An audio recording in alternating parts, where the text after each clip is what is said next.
The sky had become thick and black, and descended upon the house in a fluid. It swirled and flowed around the house in bursts and jets, and, as quickly as the fence had been put up, in fact quicker, the storm had ripped it down again. It carried boards in every direction, and threw one against the side of the house. He heard the bang, and he knew exactly what to do. Broken branches and leaves and pine needles lay strewn across his yard in every direction, but those were of little importance to him. His number one priority was the fence. The wind had let down a bit, and he decided that now was as good a time as any to try and get out there, out in that godforsaken weather, and fix that goddamn fence again.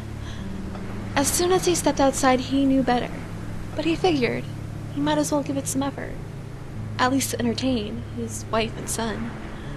He figured a little cold and a little wind never killed anyone, and walked, hammer in hand and determination in mind, toward the fence.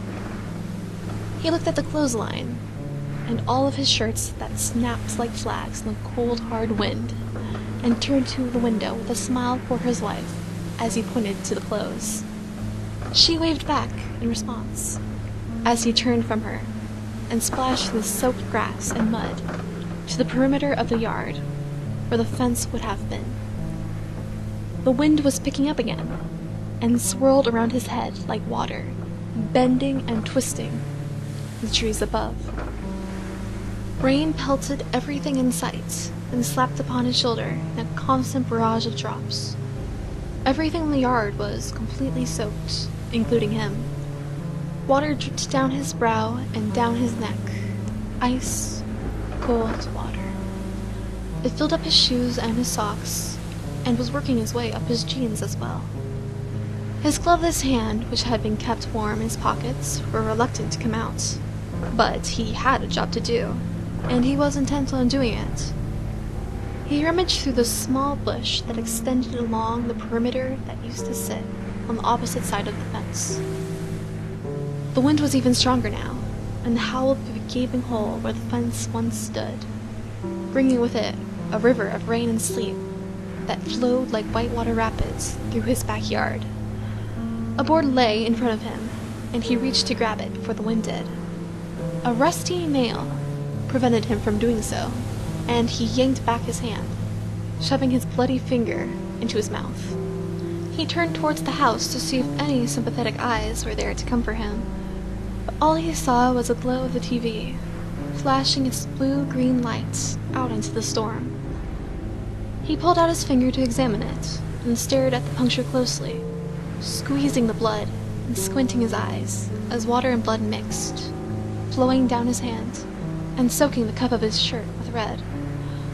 He stood there quietly for some time, getting colder and colder, and pain began to throb its way up his arm and into his chest. The blood pounded through his veins and sifted through his ears, and as the pain in his chest grew, he began to feel the ground spin beneath his feet.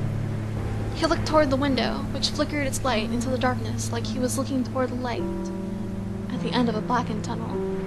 With every stagger, the ground became more and more of an impossibility for him to manage, and with a dizzy twist, he plunged toward the ground. He tried to call out to his wife, but the storm soon swallowed any utterance that made its way out of his mouth, and the rain howled in his ears and covered his face in mud. His wife would see him, he thought. She would. He looked toward the window again and tried to scream, but only gasps of air were allowed. He closed his eyes to concentrate. Come on, look out the window! Look out the window! The pounding in his veins became erratic, and the pain in his nerves became intolerable, and as his pricked, bloodied finger stretched out toward the window, the blackness slammed down on him like a ton of lead. And then, it all got quiet.